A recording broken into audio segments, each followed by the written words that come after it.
தமிழக அரசியலில் இப்போதைய பெரும் விவாத பொருள் டிடிவி தினகரன் நயினார் நாகேந்திரன் மோதல்தான்.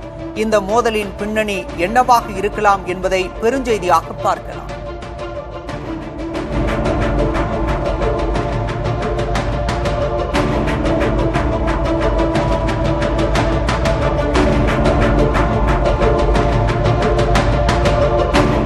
அதிமுகவில் கால் நூற்றாண்டுக்கும் மேல் இருந்தவர் நயினார். 2001ஆம் ஆண்டிலேயே அமைச்சரானவர். 2011, 2016 அமைச்சராகவில்லை. இரண்டிலுமே சசிகலா குடும்ப பங்குண்டு என்று சொல்வோர் உண்டு. தமிழக பாஜக தலைவராக நயினார் கொண்டுவரப்பட்ட பின்னணியில் டெல்லிக்கு இரு கணக்குகள் உண்டு. ஒன்று, பழனிசாமியோடு இணக்கம் வேண்டும். 2, அதிமுக இழக்கும் முக்குலத்தோர் சமூக ஓட்டுகளை ஈடுகட்ட வேண்டும். பன்னீர்செல்வம், தினகரன், நயினார் இந்த இரு தரப்புகளுக்குமே தென் தமிழகம்தான் ஓட்டுக்கான வேட்டைக்களம். இருதரப்புமே முக்குலத்தோர் சமூக வட்டத்துக்குள் வருபவர்கள். தென் பிராந்திய முக்குலத்தோர் சமூக வட்டத்துக்குள் யார் பெரியாள் என்ற மறைமுக போட்டியும் இந்த பனிப்போரில் உள்ளடக்கம் என்கிறார்கள் உள்கதைகளை அறிந்தவர்கள். நயினார் நாகேந்திரன் திட்டமிட்டே நாங்கள் வெளியேற வேண்டும் என்று செயல்பட்டிருக்கிறார். நாங்கள் வெளியேறதுக்கு முக்கிய காரணமே அவருடைய செயல்பாடுகள், அவருடைய மனநிலை. அதான் சொன்ன அமித்ஷா அவர்கள் அறிவிக்கின்ற வேட்பாளரை நாங்கள் ஏற்றுக்கொள்ளும் பட்சத்தில் தான் அதை நான் கிளியரா சொல்லியிருக்கேன். பாஜக கூட்டணியில் இருந்து நாங்கள் வெளியேற வேண்டும் என திட்டமிட்டே செயல்பட்டார் நயினார் நாகேந்திரன் என அனலை கக்கி இருக்கிறார் டிடிவி தினகரன். நயினார் நாகேந்திரன் செலக்டிவ் அம்னீஷியாவில் இருக்கிறார், ஆணவத்தில் ஆடுகிறார், அகம்பாவத்தில் பேசுகிறார் என பழனிசாமி மீதுள்ள கோபத்தை விடவும் பெரும் கோபத்தை நயினார் மீது கொட்டியிருக்கிறார் தினகரன்.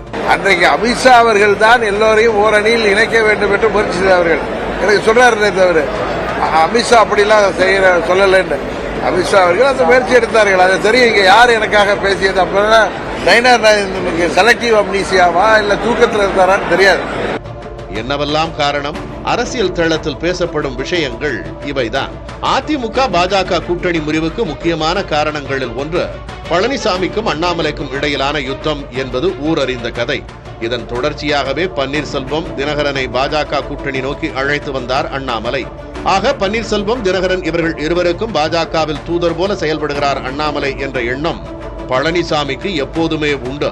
பாஜக மாநில தலைமை பதவியிலிருந்து அண்ணாமலையை மாற்ற வேண்டும் என்ற அதிமுகவின் எண்ணத்துக்கு இதுவும் ஒரு காரணம். இத்தகைய சூழலில் தான் பாஜக தலைமை பதவிக்கு நயினார் கொண்டு வரப்பட்டார். விளைவாக நயினார் வந்ததுமே பழனிசாமி, பாஜக இடையே ஒரு இணக்கம் வந்தது. அதே சமயம் பன்னீர்செல்வம், தினகரன் இருவருக்கும் பாஜகவுடனான பழைய அணுக்கம் தகர்ந்தது. சோழர் கொண்டாட்டத்துக்காக பிரதமர் மோடி தமிழகம் வந்தபோது இது வெட்ட வெளிச்சமானது.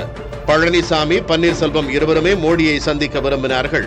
ஆனால் பிரதமர் பயண திட்டத்திலோ இருவருக்குமே இடமளிக்க நேரமில்லை.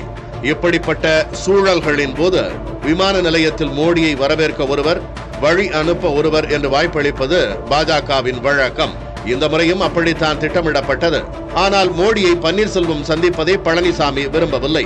இது மேலிடத்துக்கு கடத்தப்பட்டது. விளைவாக பழனிசாமி வரவேற்க வந்தார்.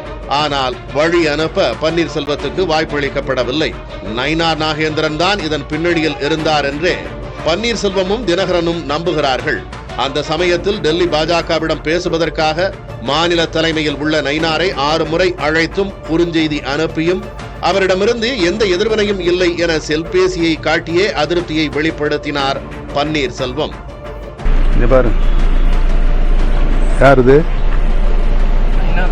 எத்தனாம் தேதி?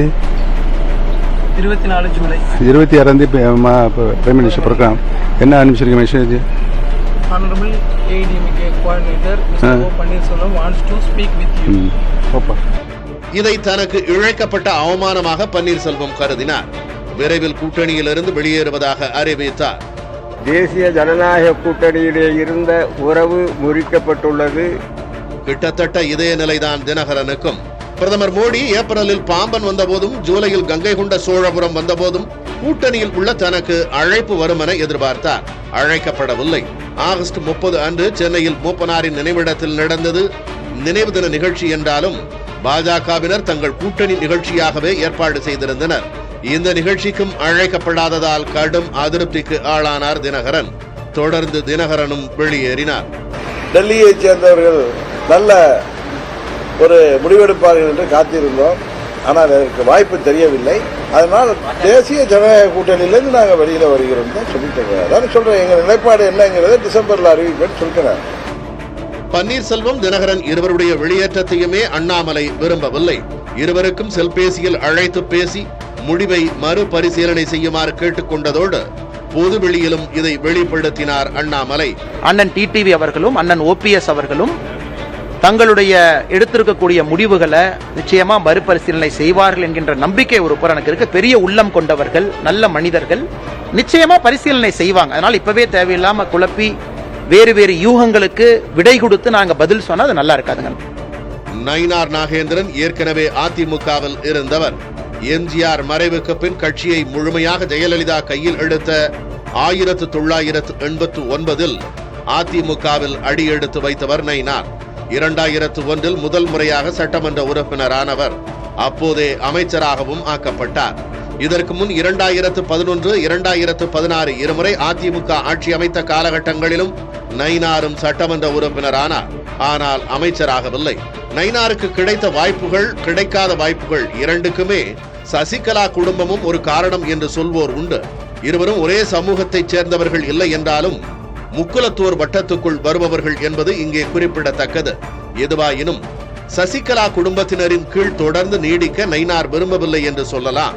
அதனால்தான் 2016 ஜெயலலிதா இறக்க அடுத்த ஓராண்டிலேயே பாஜக நோக்கி நகர்ந்து விட்டார் நயினார். பாஜக மாநில தலைவர் பதவியில் இப்போது நயினார் அமர்த்தப்பட்டதன் பின்னணியில் டெல்லிக்கு இரு கணக்குகள் உண்டு. முதலாவது, அண்ணாமலை மாதிரி இல்லாமல் பழனிசாமியுடன் இணக்கத்தை பராமரிக்க வேண்டும்.